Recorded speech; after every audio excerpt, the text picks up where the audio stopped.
Well, good morning, ladies and gentlemen. This is the Truckers Podcast.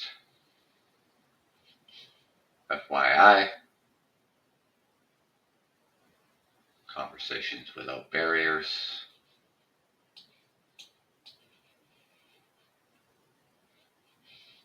How's everybody doing? I gotta check something out here. What is going on with my screens here? There we go. Bring this one back up over here. Wow, it's been a little while since I've been out here. But anyways, here I am. Tariffs, tantrums, trade war, the art of the unclear deal.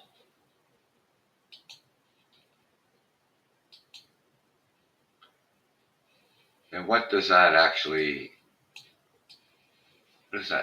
mean? I did a short video yesterday. Posted it up on Facebook. Put it up on YouTube.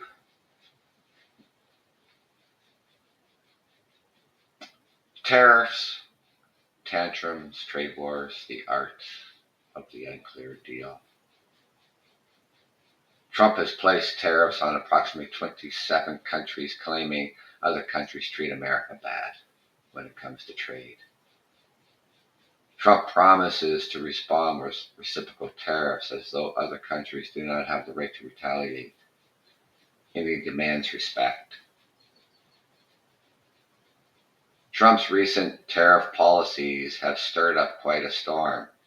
His administration has implemented tariffs on key trading partners like Canada, Mexico, and the European Union, citing reasons such as trade imbalances and national security.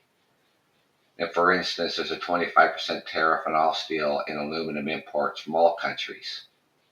And these moves have led to retaliatory measures from affected nations, with Canada and the European Union imposing counter tariffs on U.S. goods. Now, if you don't understand reciprocal tariffs,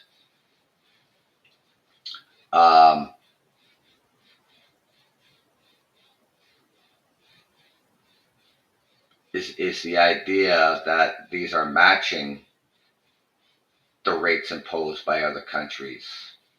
And it has been a central theme in the trade strategy, in his trade strategy, Donald Trump's. It has sparked debates about fairness and the potential for escalating trade wars. It's going to hurt global markets. It's going to hurt the global supply chains.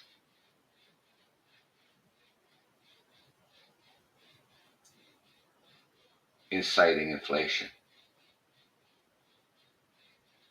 Trump has grievances with everyone. And experts have raised concerns about the ripple effects of such policies. Disrupted supply chains, raising costs for consumers, strained diplomatic ties. It's like pulling a thread on a sweater, and the whole thing can unravel in unexpected ways. And Trump's grievances with multiple nations do seem to paint a picture of a more confrontational approach to trade. He's crying everybody ripping off the United States.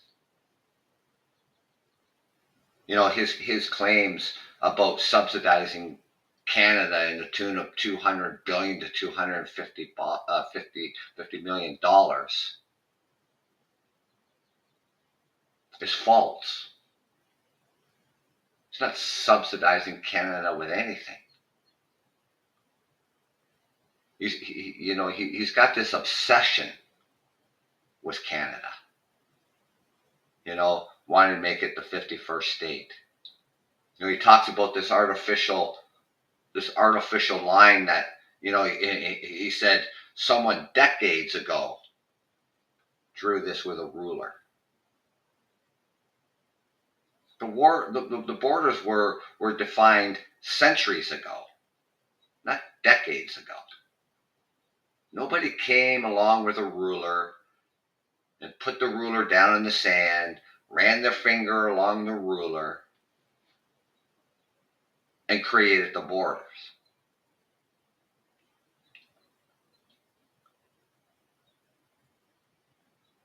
His obsession with Canada, nobody really knows understand it. Maybe he's got a hard on for Canada.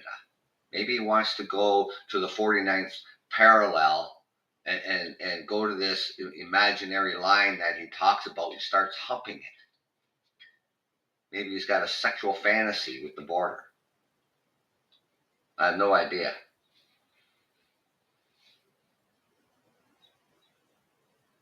And so, with these trade imbalances that he's talking about, trade deficits, it's not, giving Canada 250 billion a year. If there's trade deficits, well, it's in the tune of about $50 to $55 billion. Now, if you take away the oil and gas, the United States has a surplus with Canada.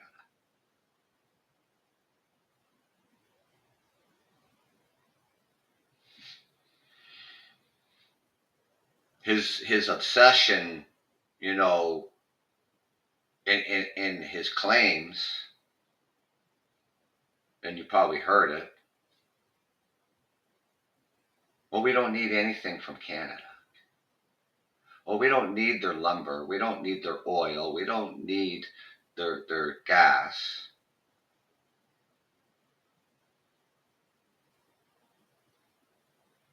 We don't need anything from Canada.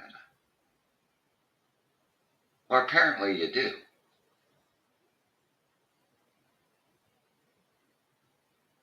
The Alberta oil, 4 million barrels a day run through that pipeline from Alberta to the western states, to these refineries that are only equipped to handle this grade of oil. And then this oil is made into all kinds of different products, sold around the world. So you're making money off of this.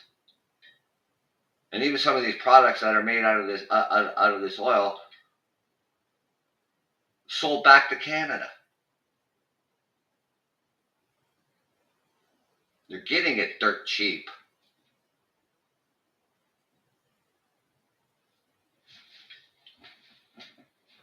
And he complains about the dairy with Canada, that he turned around and said, oh, Canada has a $250 tariff, $250 tariff on our dairy. That we charge the dairy farmers to a $250 tariff to, it's absolutely ridiculous.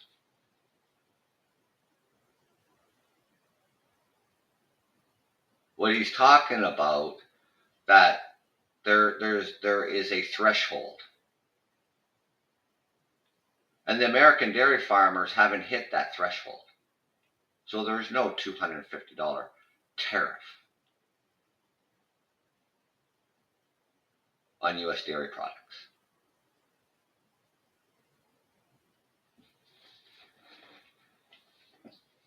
All these claims he makes about Canada, they're absolutely false. What Donald Trump has done, he's just pissed off Canadians.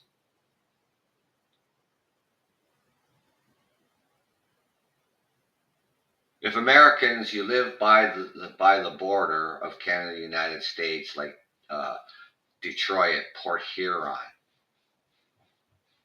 like Michigan, Buffalo. You notice the traffic is absolutely nil right now. No over the border shopping.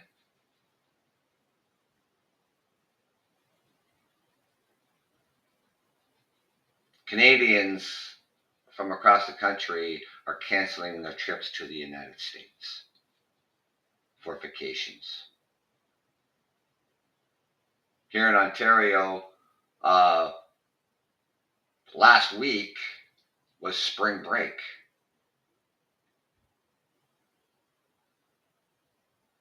Canadians made alternative arrangements to go someplace else.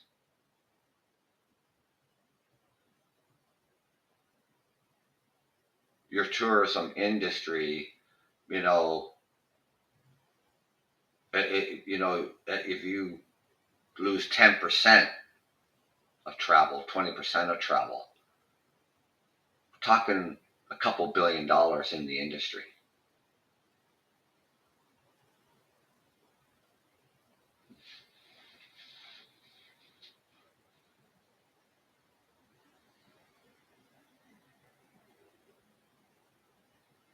So these strained diplomatic ties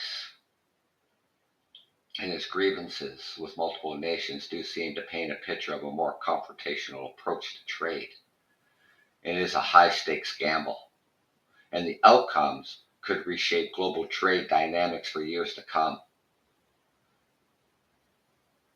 Now, the world's prospective approach to addressing trade imbalances, negotiations,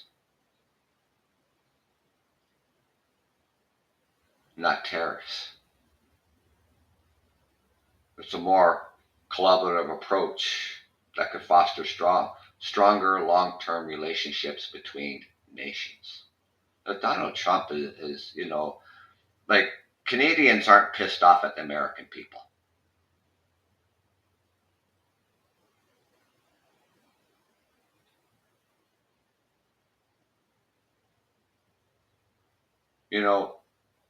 You don't poke the polar bear.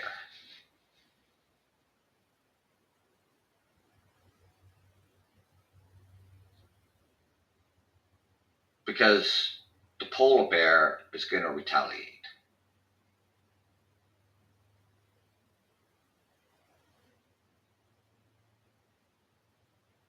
Our American friends, and you probably, Americans talking about it too. I mean, they're disheartened.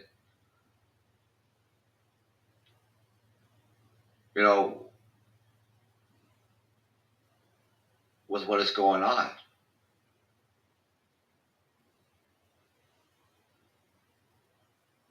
Family and friends live across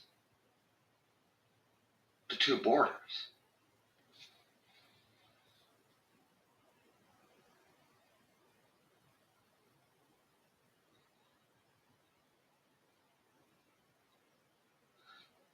Canada has made it clear, crystal clear. I don't know how more clear we can be about this with Trump's rhetoric. He says the other day, Canada is the worst. He says Canada is the worst country to deal with.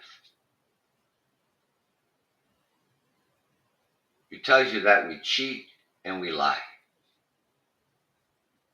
What do we cheat about? I don't know. What do we lie about? I don't know.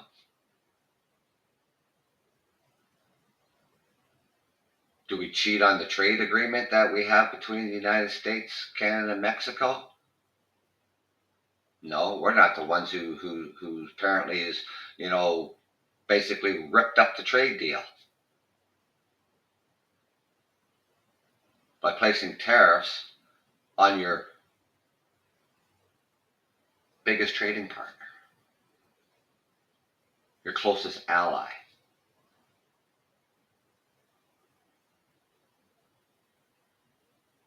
For what?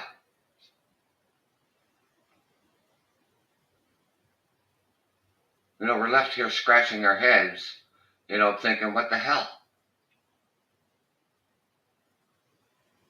Donald Trump, when it comes to the auto industry, Donald Trump thinks that you can just pick up the auto industry and move it across the border.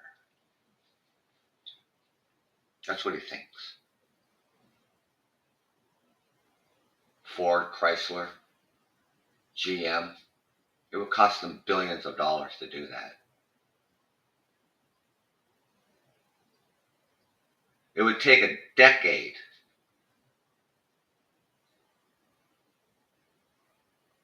to build manufacturing buildings in the United States.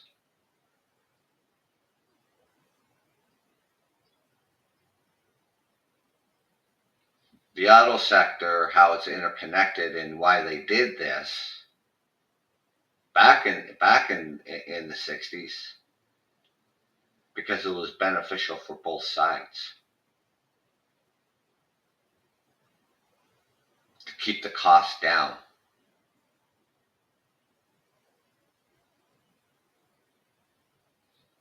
Canada has the products that you need. Aluminum,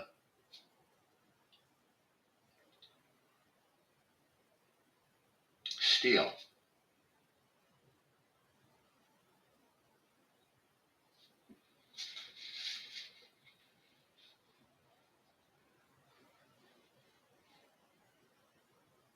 Coming April 2nd, I mean, Trump wants to put tariffs on Canadian-made automobiles coming into the United States. These are North American-built cars. Not Canadian-built, they're North American-built.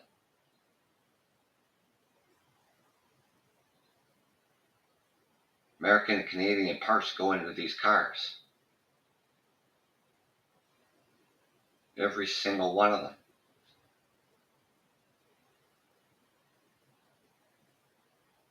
Your prices for your vehicles are lower than the cost of a car here in Canada. And I scratched my head thinking, why? It's built in North America. Why do I got to pay more for a car than you do in the United States? I don't really know. Can't figure it out. It's like anything. We pay more here than you do in the United States. Not on everything, but there's products out there we pay more for the same thing.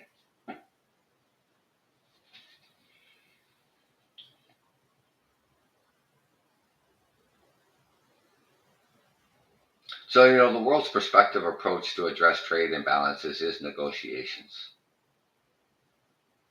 That is a more collaborative approach that could foster stronger long-term relationships between nations. And why Donald Trump is trying to drive a nail in between Canada and the United States, I have no idea.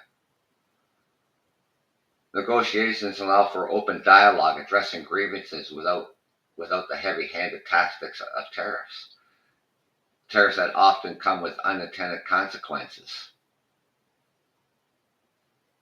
It's a chance to find mutually beneficial solutions rather than escalating tensions. Countries and trade partners historically have thrived by focusing on cooperation, creating a win-win trade agreement. And remember, this trade agreement is Donald Trump's trade agreement because he did this back in 2018. He wanted to renegotiate NAFTA, the North American Free Trade Agreement. Now it's the Canada-United States-Mexico Agreement. He signed the deal. He said it was the best deal ever. The other day he says, oh, it's a good deal. It's a good deal, he says.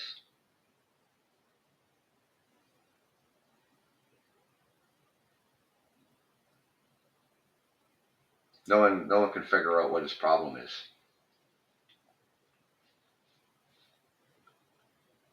Trump is all over the place for his reasoning to impose tariffs. No one knows for sure what his end game is. Trump's grievances with global trade partners could be likened to a chef in a bustling kitchen, constantly tasting dishes and declaring too salty, too bland, too spicy without offering a recipe for what he actually wants. And the result is a chaotic kitchen where no one knows what's on the menu, and everyone is left scrambling to guess his palate. And Trump's approach to tariffs have left many scratching their heads trying to piece together a coherent strategy the unpredictability can be unsettling, especially when it impacts global markets and relationships. It's like trying to navigate through a maze in the dark and the walls keep shifting.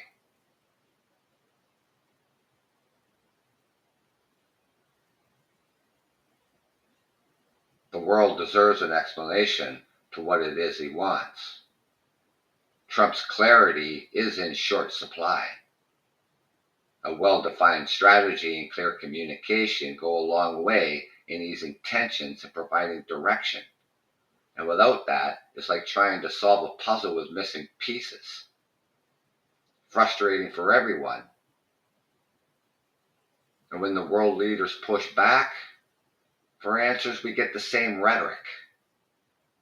There is no clear goal or explanation responses, and it can feel like a loop of vague rhetoric. And without substantial dialogue, it's hard to move forward to find common ground, and it must be exhausting for the world leaders trying to navigate this kind of unpredictability.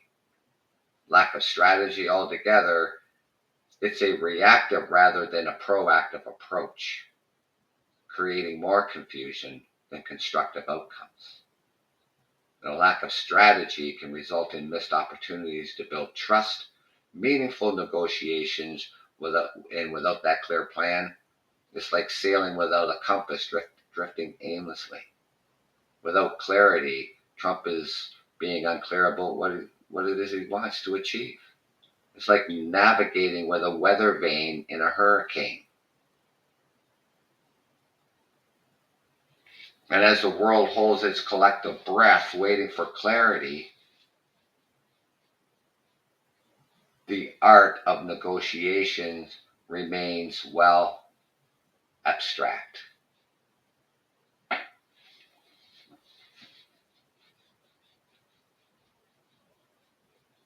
So meanwhile, Trump sits atop a mountain of tariffs, holding his crying towel. Crying may be loud, but confusion, that's deafening.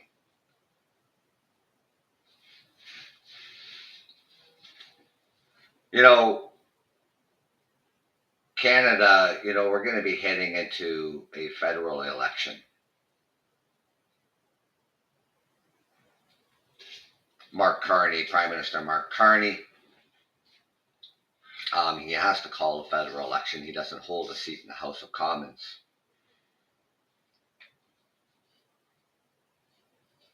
And he'll be doing that this Sunday, because Monday was supposed to be the day that Parliament returns.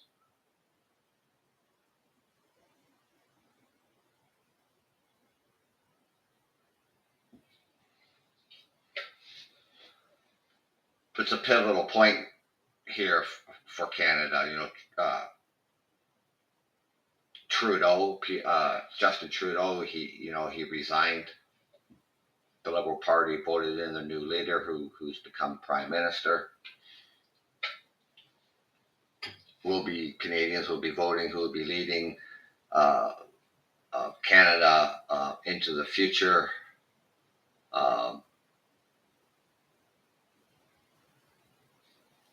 Leading us, to deal with these issues that not only Canada is facing, European unions are facing, for what the United States has created. Trump 2.0.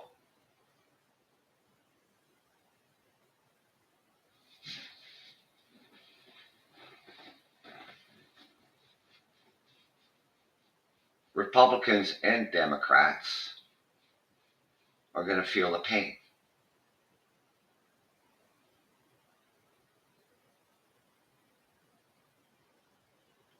Doesn't matter if you're working in the auto sector, you're working in the government sector, you're working in the retail sector. Doesn't matter if you're Republican or Democrat.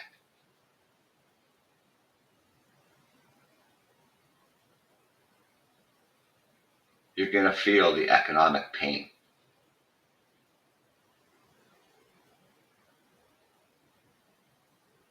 Now, correct me if I'm wrong. I heard, maybe not in all states, but some of the states, you go to the grocery store to get a dozen eggs, and they're nearly $8 for a dozen eggs. I thought Donald Trump said he was going to bring down the cost of living. He's going to bring down your groceries costs. He's going to bring down your gasoline costs.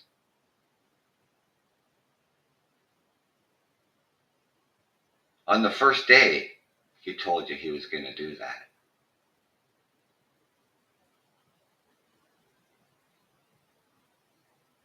And with these tariffs, he's increased your cost of living.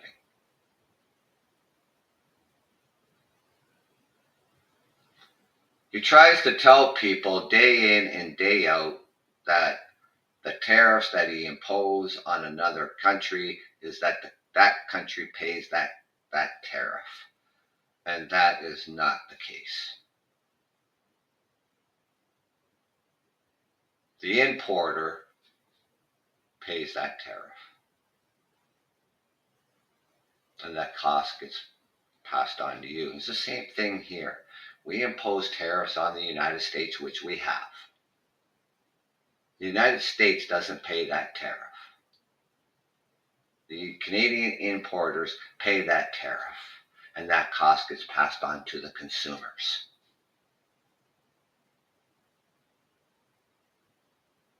Nobody wins a trade war.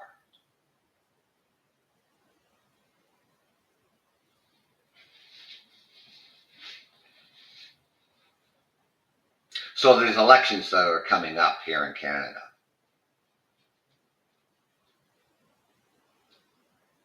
Prime Minister Mark Carney, he will call a federal election this Sunday. He will go to the Governor General and ask her to dissolve Parliament.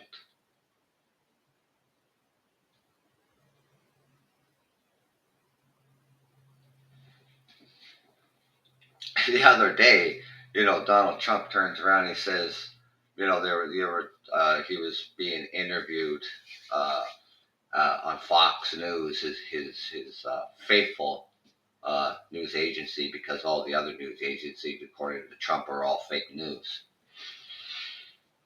He was asked about who would he prefer to deal with, the conservative leader Pierre Poilievre or the Prime Minister Mark Carney, who's liberal. He's the leader of the Liberal Party. He said he preferred to deal with the Liberal Party than the conservative parties. He doesn't know Pierre Poilievre's name. He says, I don't like that leader, that conservative leader. He says nasty things.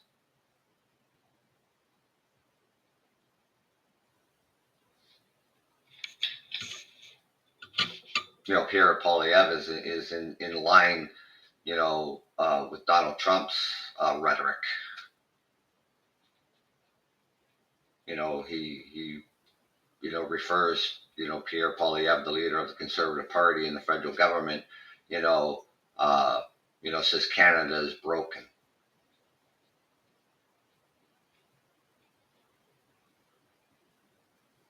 Canada is not broken.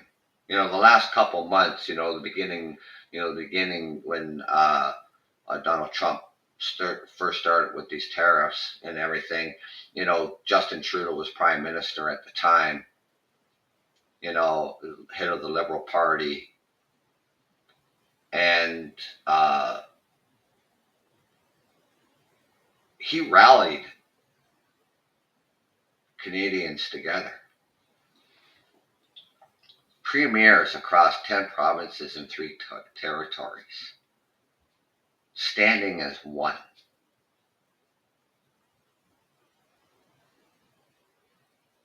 Every Canadian has bought into this.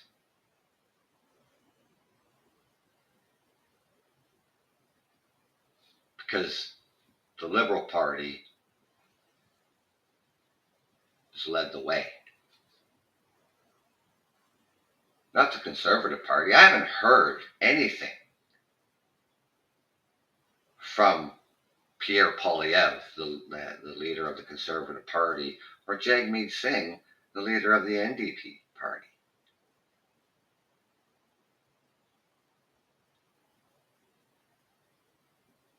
It's been the Liberal Party on the forefront.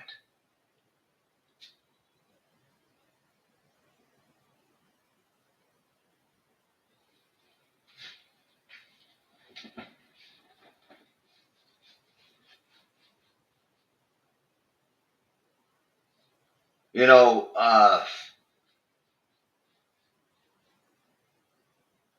Pierre Poilievre, like I said, you know, he's a wannabe Trump.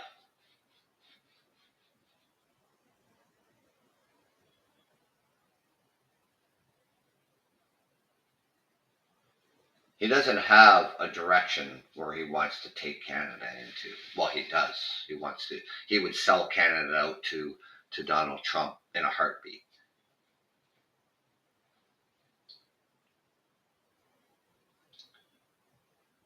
Poilievre's politics or policies don't and are not in line with what Canadians want.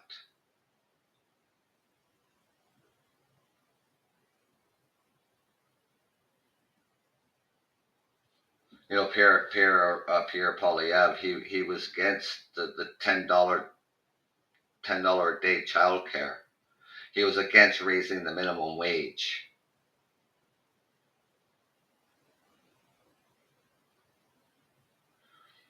He wants to privatize our social programs. He wants to privatize our health care.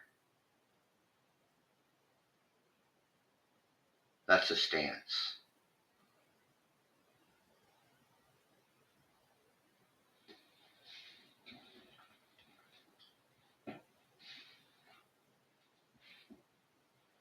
Health care is a human right.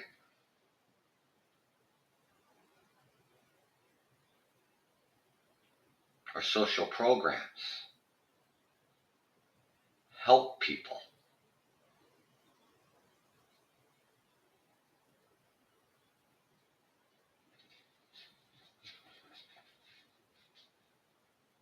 Now, you know, he's Pierre Poilievre turned around and says he's not going to have news media on any of his tour buses, on any air flights.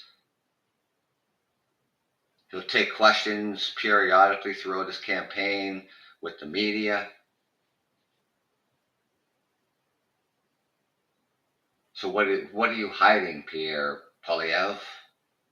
You don't want the media on your tour bus. You don't want the media on the aircraft.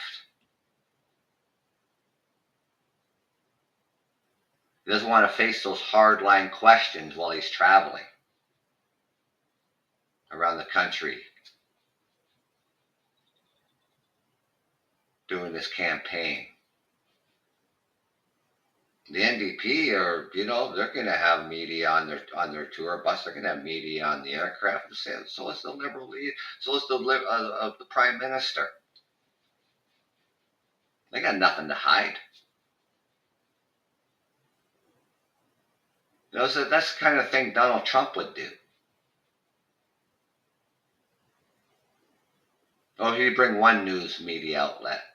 That'd be Fox News. See, that's the only one he would bring with him. That's it. Because he doesn't like the hardline questioning from you know, news media outlets that are legit. He doesn't like those hardline questions. He can't face those hardline questions. Same with Pierre Poilievre.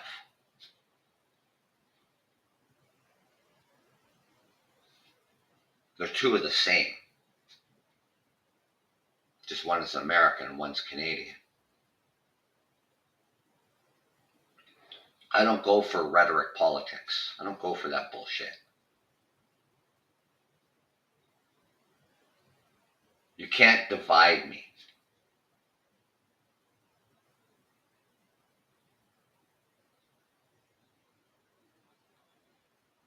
I'm smart enough to know what the truth is.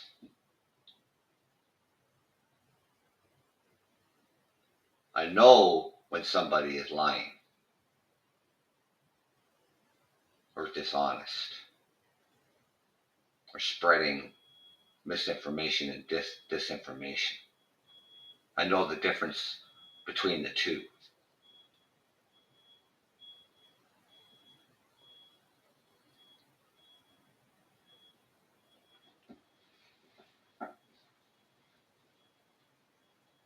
I fact check of what they say.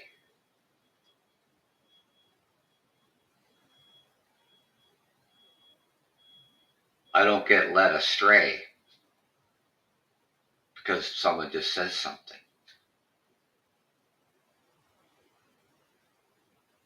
I want to know the source.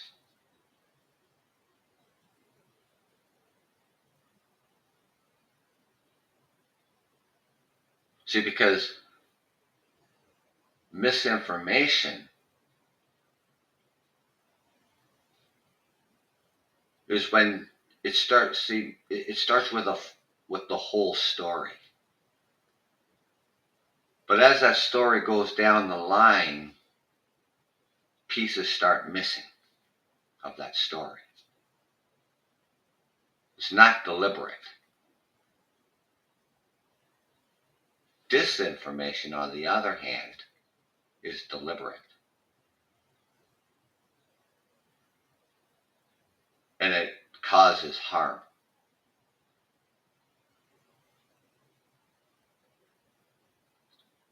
Disinformation is intentional.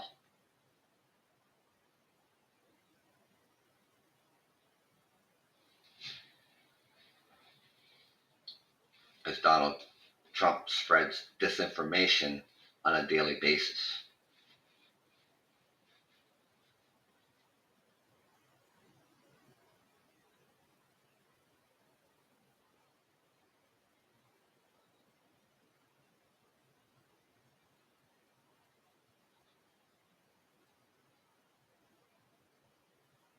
Now, of course, when it comes to elections, parties, they try to discredit the other party. That's politics. That's what they do.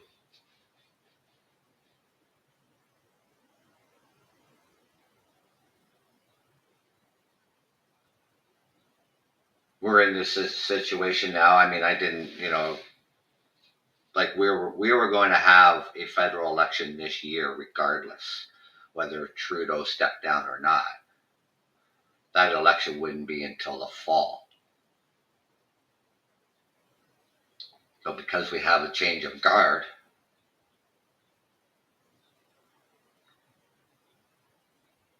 and the Mark Carney, the Prime Minister, doesn't hold a seat in the House of Commons, he has to call a federal election. Even though he's been Prime Minister for a week. You see, here in Canada, we don't vote for a Prime Minister.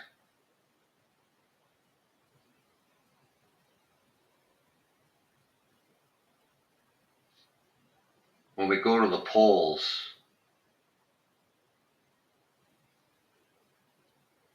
people who are running for a seat, and they win that seat. So the party is who we vote for, not one person. If the party wins enough seats, then that leader of that party becomes Prime Minister.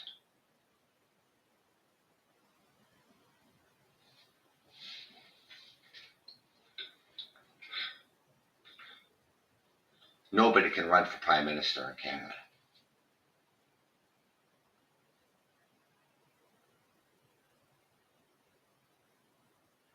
You have to be a leader of a political party. And here in Canada, you have to be bilingual. You have to be able to speak English and French fluently.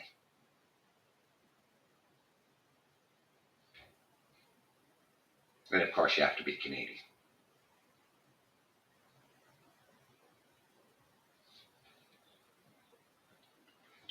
So we don't allow billionaires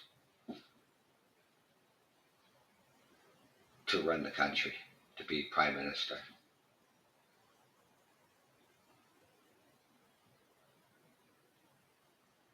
We don't allow any schmuck, just any schmuck, to run for prime minister,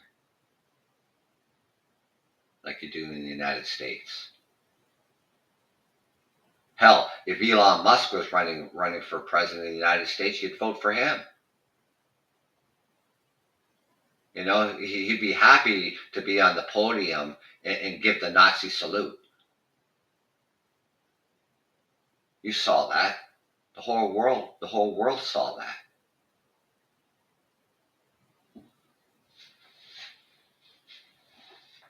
Doge,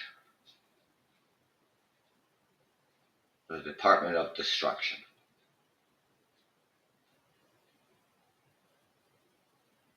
Donald Trump gives a job to somebody who's not even an elected official,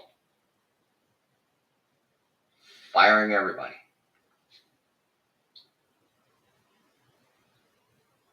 Now, what have you seen lately? Well, I'll tell you what I've seen lately when it comes to Tesla, when it comes to Elon Musk.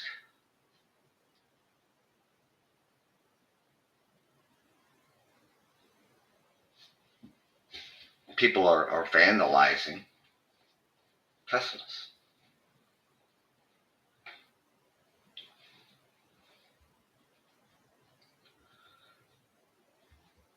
I don't condone it. I think it's wrong. It solves nothing.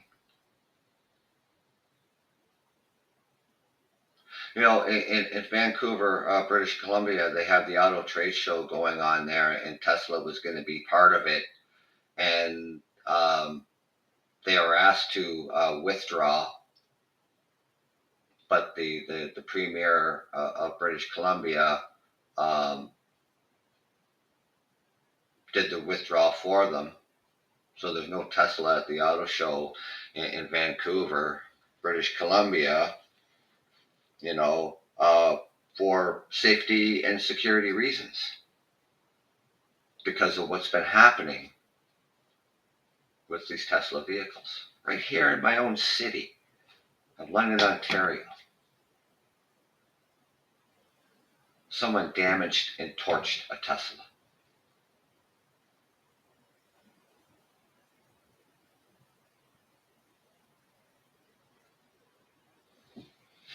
It's ridiculous. It solves nothing. Vandalism solves nothing.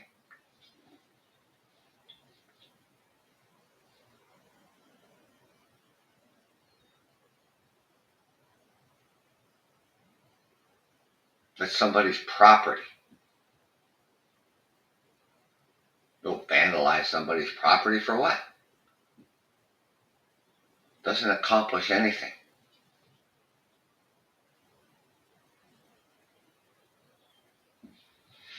Peaceful protests are helpful. Peacefully.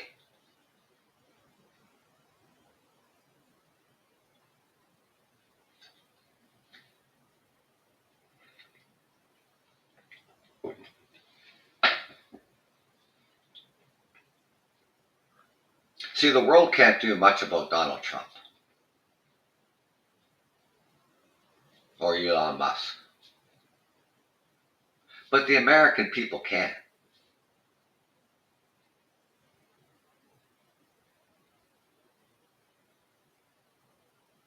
Peaceful protests, writing to your member of Congress, writing to the governor.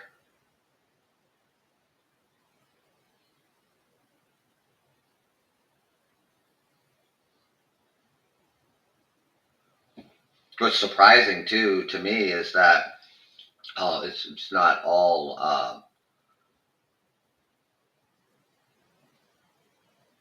of the governors in the United States. Some governors, they don't want to hold these town hall meetings. And yelling matches going on and things like that. I mean, that's a town hall meeting. You're going to have differences. That's what it's for, to get together and resolve these differences.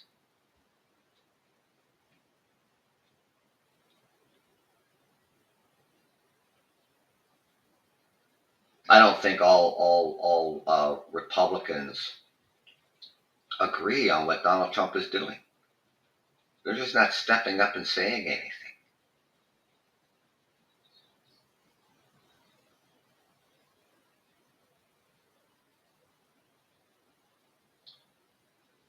The trade wars make no sense. They make no sense to the top economists in the world. They make no sense.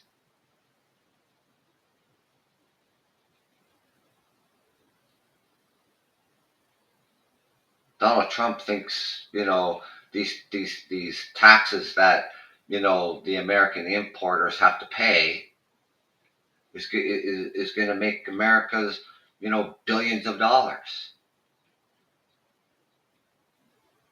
When it's going to do the entirely opposite.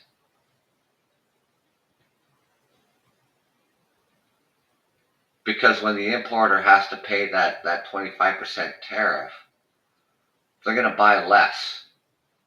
So it's not going to generate the money Donald Trump thinks it's going to generate.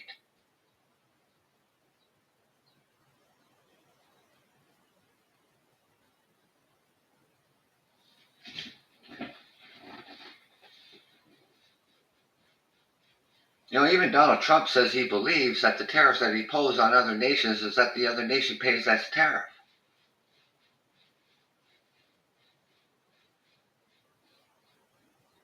That's crazy.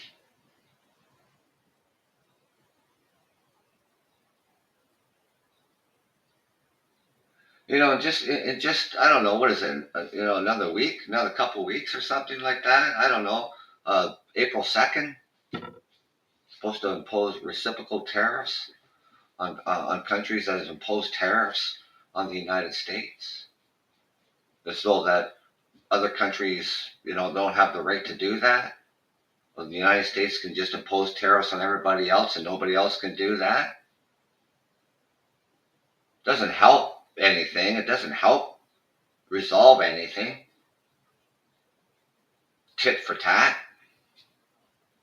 solves nothing.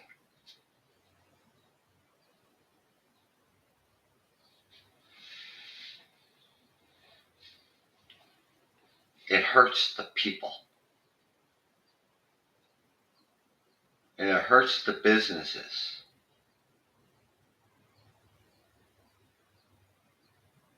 And when there's not enough work for you to do for whatever industry that you are in, you get laid off because of it.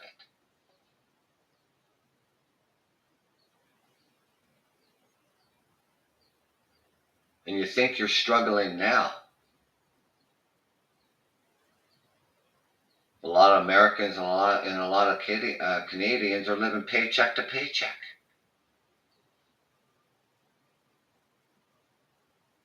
Struggling to pay the rent, struggling to put food on the table.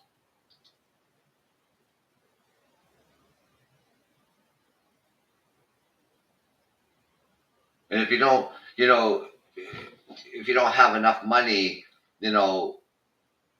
and you don't have benefits at work, and you just have maybe enough money just for to pay for basic health,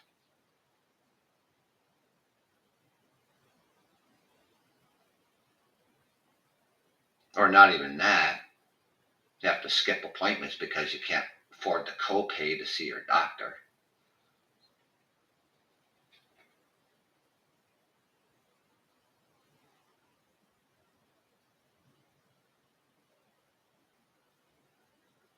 you lose your job, you get employment insurance. Well, you're only going to get 60% of your wage. It's not going to be enough to pay your rent.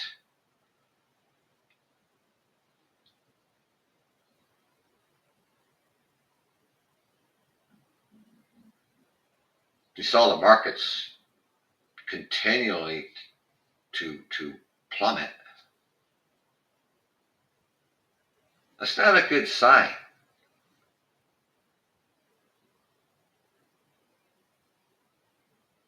And the markets will continue to go down if if Trump stays on this path. You drive inflation up even higher than what it is.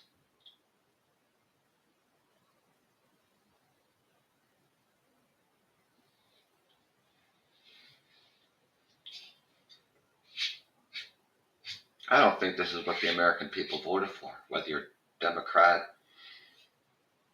or Republican.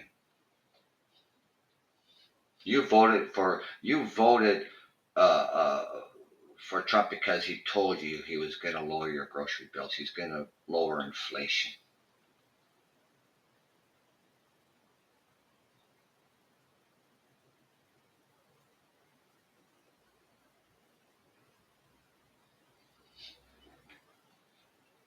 Your economy was running when he took over. The markets were up until he mentions the word tariff, claiming it's his most favorite word in the dictionary. He loves that word tariff.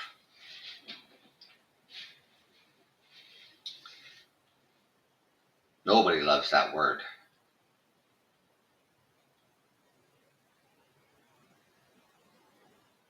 If someone mentions the word tariff, you better duck and hide.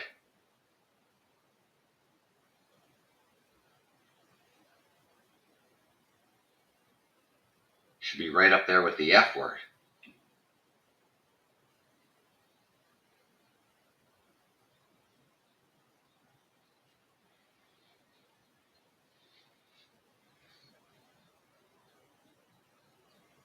So Donald Trump feels that he would rather deal with a liberal politician here in Canada, Mark Carney, the Prime Minister,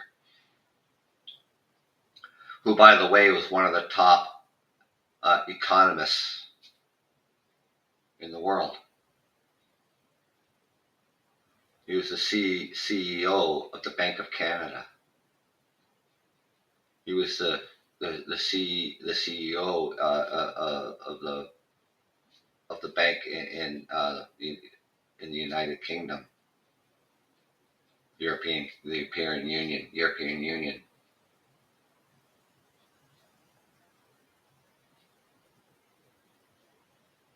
See, he understands economies. He understands economics. Premier Mark Carney.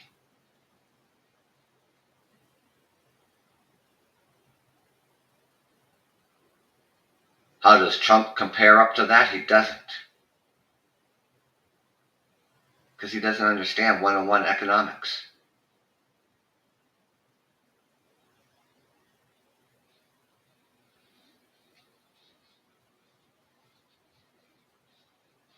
You know what woke means? W-O-K-E. Woke, it means wake up.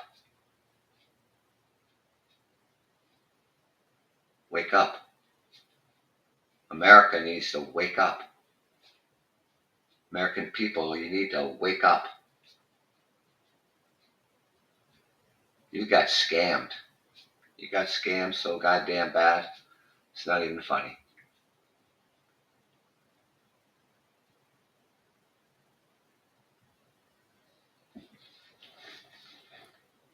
Canada trades with approximately 36, 37 states out of 50.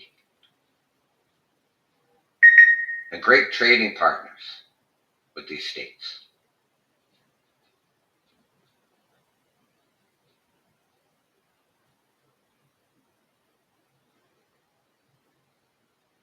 And now, when we place tariffs or we remove an item from our shelves and not purchase it, because here in Ontario, the Liquor Control Board of Ontario is the largest purchaser of alcohol in the world.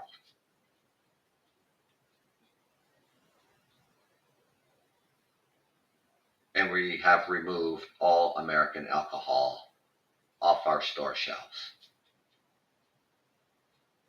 It's been removed from the online catalog. It's been removed from restaurants and bars. We're not buying it.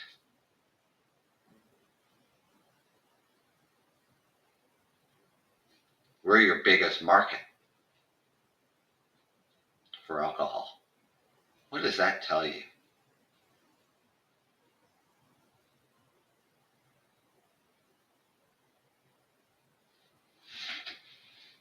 And other commodities too.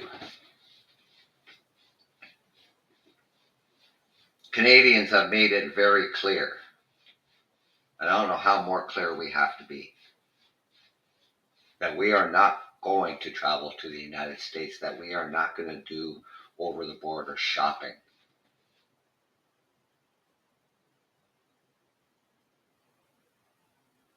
Canada is a sovereign nation. We are a NATO nation.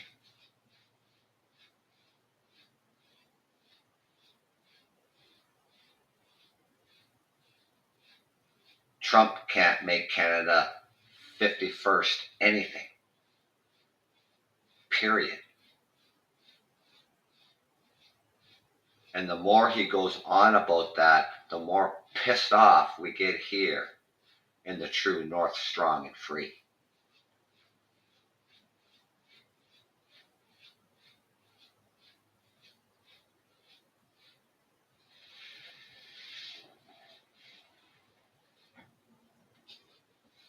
I don't know how more clear we have to be.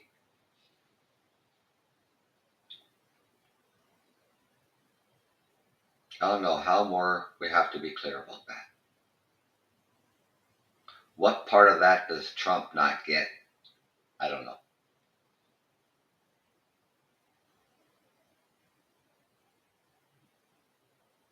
He knows nothing about the history of Canada and how it became Canada.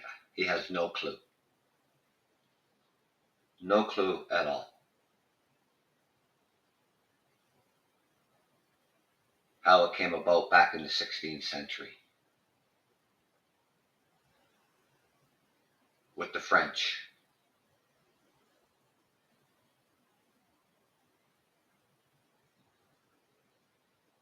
And then the English.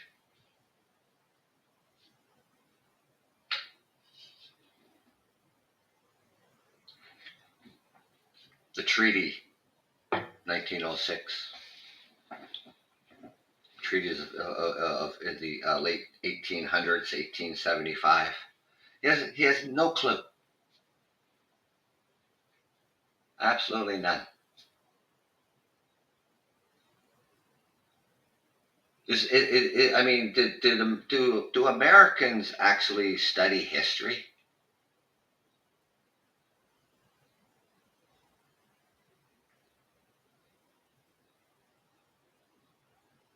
You study history outside the box?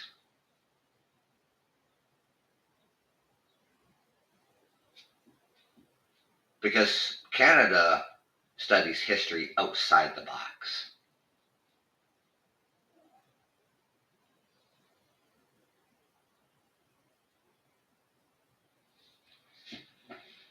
Obviously, Donald Trump failed history.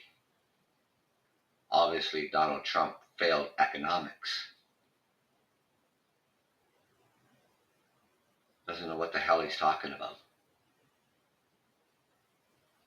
Every day he opens up his mouth, the lies just spew out because he doesn't know what the hell he's talking about. He doesn't know what the hell he's doing.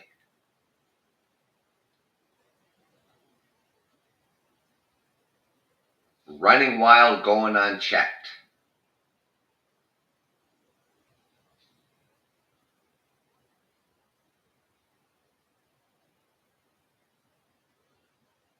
It's unbelievable. It really is. But you have a nice day now, everyone. It's Friday. Is it Friday? It's got to be Friday. Yeah, it's Friday. The weekend is here. It is officially spring. Doesn't feel like spring out there this morning, where I live.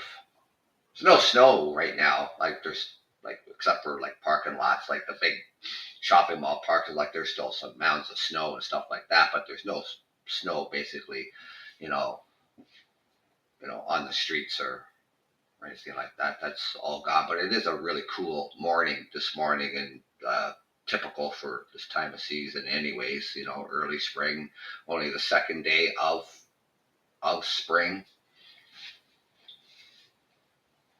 Winter's behind coming. I'm excited for that. But get out there, enjoy your weekend, and be safe out there, and get your errands done, and enjoy time with your family and friends. And I'll get back out here as soon as I can. I've been beside myself for a stint, so I can get out here and do my podcast when I can. So I did I mentioned at the beginning of the show, I did a short video yesterday. It's on Facebook. It's on YouTube. It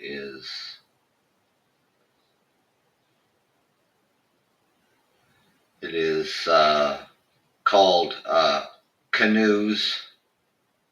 Cannews. I know it sounds like canoes, like a boat, canoes. Thought that'd just kind of be like a funny thing to say. Canoes. Tariffs, tantrums, and the art of the unclear deal. You can go and check that out. But other than that, yeah, I'm hoping that I can get over the weekend here to do another podcast too. So just lately, just my hands have been tied. I've just been super busy. So I want to thank you for joining me this morning here on the Truckers Podcast. And like I said, go out there, enjoy the rest of your weekend. Or beginning of your weekend, you're into your work day, it's great. If you work nights and you're starting your weekend in the afternoon. Weekends are too short. We should have 4-day work days. That's what we should have. So anyways, ladies and gentlemen, hope to be out here soon, and thank you for joining me. This is the Truckers Podcast, FYI, Conversations Without Barriers. I'm your host, Doug, from Ontario, Canada. Thank you, and take care.